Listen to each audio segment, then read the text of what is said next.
Surely, Mom and Dad would want to live with me more than you, Emma, who's not even able to give them grandkids. We're moving here, so you and your husband should move out already. My pregnant sister-in-law, Karen, patted her growing belly and said these words haughtily. I responded simply, all right. Although Karen seemed pleased with my easy agreement, I was secretly relieved that this might sever our ties. My name is Emma. I've been married to Scott, and we've been trying hard to treat our infertility. I used to work as a child care worker and loved children more than anything. So when I found out after getting married that I had trouble conceiving, I was deeply shocked. I even told Scott that if he regretted marrying a woman like me, I would understand if he wanted to divorce. But Scott, being the gentle soul that he is, responded, I didn't marry you because I wanted children. I married you because I love you. If we're having trouble having a baby, let's fight this battle together. And so we agreed to start fertility treatments. I often think to myself how lucky I am to have married such an extraordinary husband.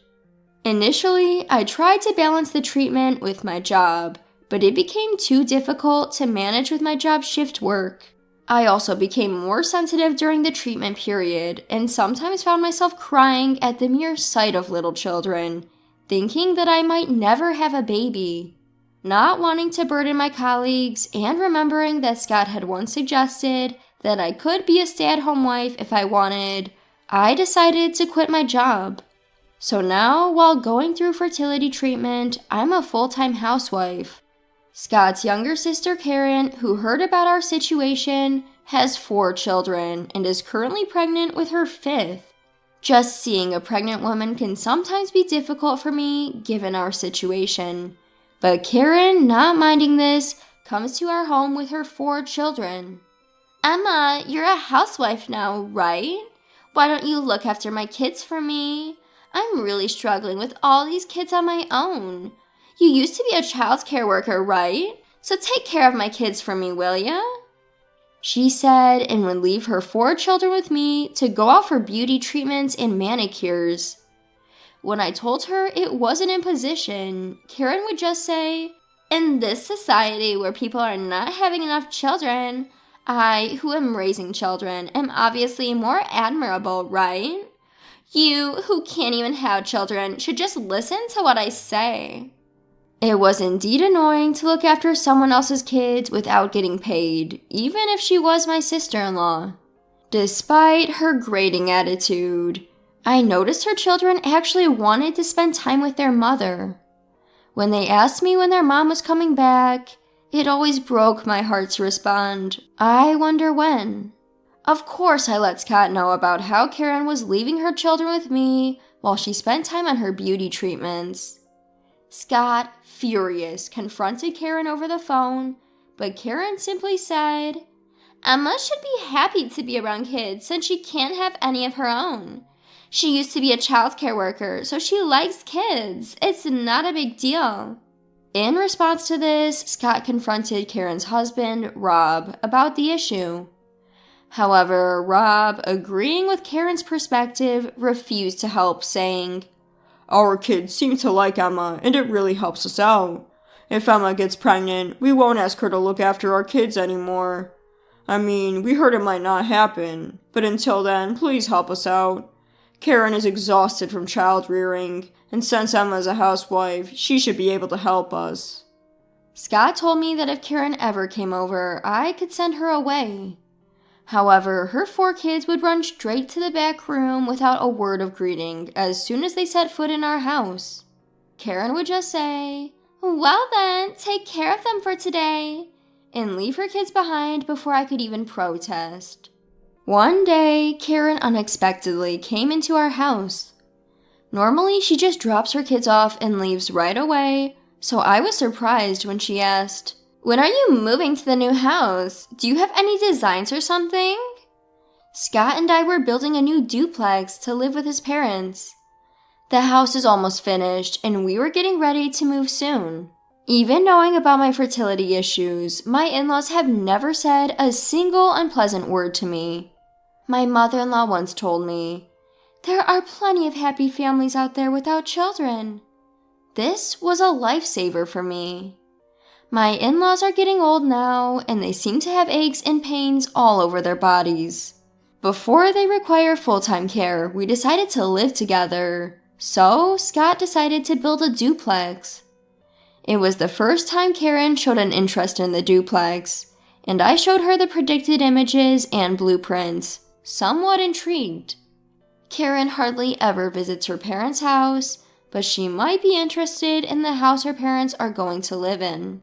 She asked me to confirm the number of rooms and how much sunlight it gets, so I assured her there were no issues. She also asked about the date we planned to move, and when I told her, she just said, "I see," and left, leaving her children behind. I had a bad feeling about this, but at the time, I didn't take it too seriously. Then, eventually, we decided to move into the two-family home. My in-laws moved in a few days later, and our life living with Scott and his parents began. Living together was really smooth, with no issues. Feeling blessed with such kind in-laws, one day Karen, Scott's sister, showed up out of the blue. Of course, she brought her 4 kids with her, ushered them into the new house, and without looking at her kids at all, she said to me, "Hey Emma, we need to talk." While the in-laws, who hadn't seen their grandchildren in a while, were being harried, I was forcibly taken out to the hallway.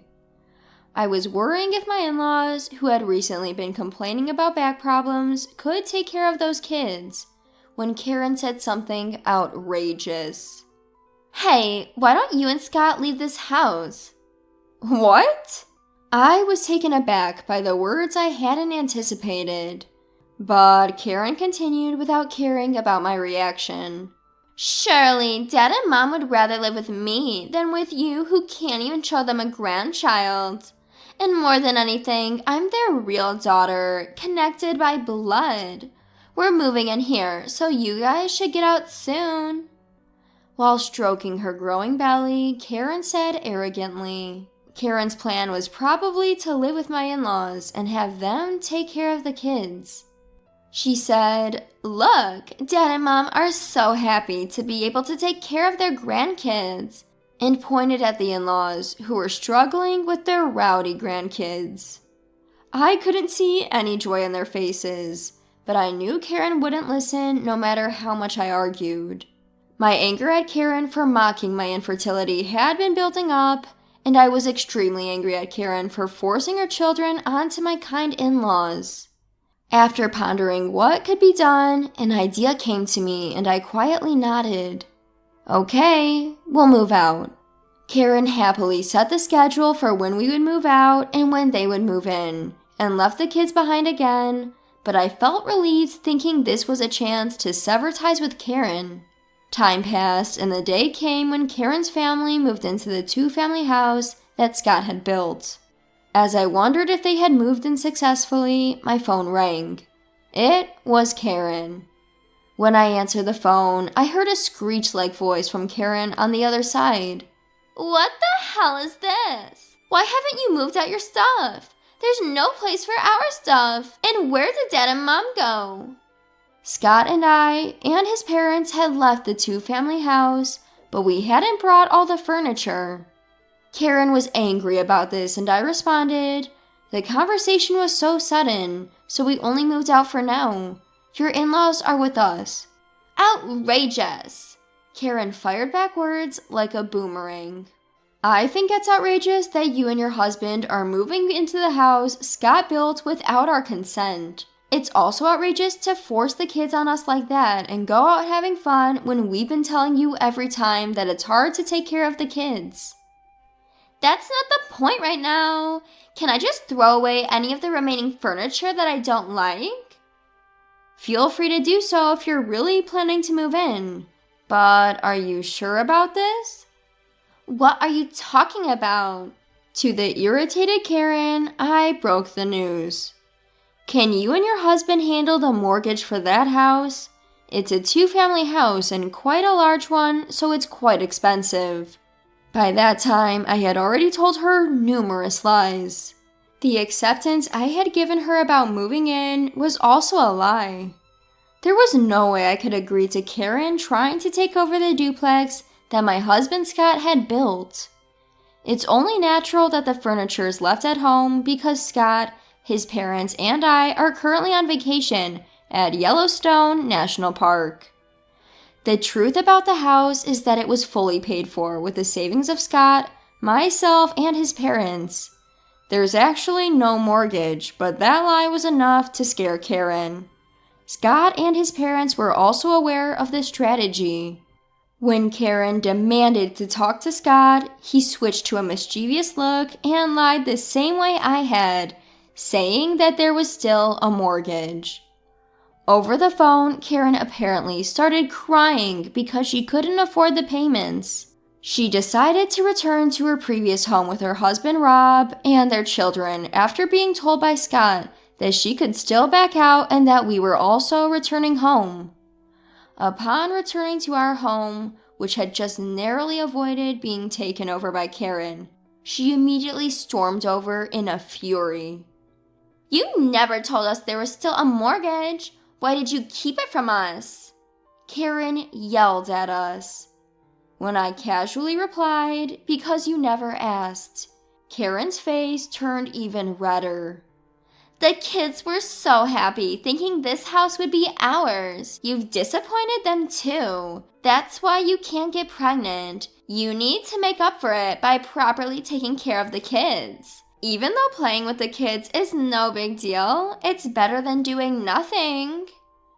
Listening to Karen's rant, my normally quiet mother-in-law stood up and slapped her on the cheek. Surprised that my usually calm mother-in-law had reacted so strongly, she then addressed Karen with an unexpectedly sharp tone. "You can't even handle that no big deal task of playing with the kids instead of dumping it on Emma. You were planning to move into this duplex just to force your childcare responsibilities onto us, weren't you? I was willing to help if you were struggling to raise your children alone, but who would want to assist a daughter who offloads her parenting duties onto others and acts all high and mighty? Leave this house immediately and don't ever come back." "Aren't you on my side, Mom? I'm your real daughter, aren't I?" In response to Karen's half-crying words, my always quiet father-in-law spoke up. "It's because you are our real daughter that it's so disgraceful. I even feel guilty for raising such a selfish daughter. I've heard from Scott you've been ridiculing Emma for her difficulty in having a baby. That's something no one should do." Karen glared at me fiercely. I felt a slight pity for Karen, who would be alone from now on, as I opened the front door for her. "As both your mother and father have said, please leave. I don't intend to help with your child's care anymore, so please do your best." "You people are monsters!" Karen left the house in tears, and after that, she never set foot in our house again. When Karen came to our house, Scott was out at work. He got a call from her later. It seems it was hard to understand Karen's words as she was sobbing uncontrollably, but apparently her household was already in dire financial straits. Karen had been spending money on beauty salons and manicures, while Rob had been squandering money on lottery tickets. Karen, now running out of savings, apparently thought moving into the duplex that Scott had built would save them from paying rent and utilities. When Karen asked Scott, who earns considerably more than the average income, for financial help, he couldn't forgive her for ridiculing my infertility. Scott told her that all they had to do was cut back on beauty treatments and lotto tickets, but Karen cried, saying she didn't want to. There was no way he could financially aid such an arrogant person, even if she was his real sister. Eventually, Rob ran out of money to buy lottery tickets and had to take a side job after his main work to make ends meet. Karen also lost her money to spend on beauty treatments. She used to look quite put together, But a few months after a falling out with Scott, she was almost unrecognizable. When we bumped into her, Scott had to point out, "Isn't that Karen?" before I realized it was her. Still, her kid seems lively and happy around her, and that was a good thing. And here's the miracle part of the story. I found out that I'm pregnant, with twins nonetheless. I couldn't stop my tears when the doctor told me. Scott, who had come with me, also cried out of happiness as we shared our joy together. My in-laws were also thrilled that they were finally going to have the child we'd always wanted.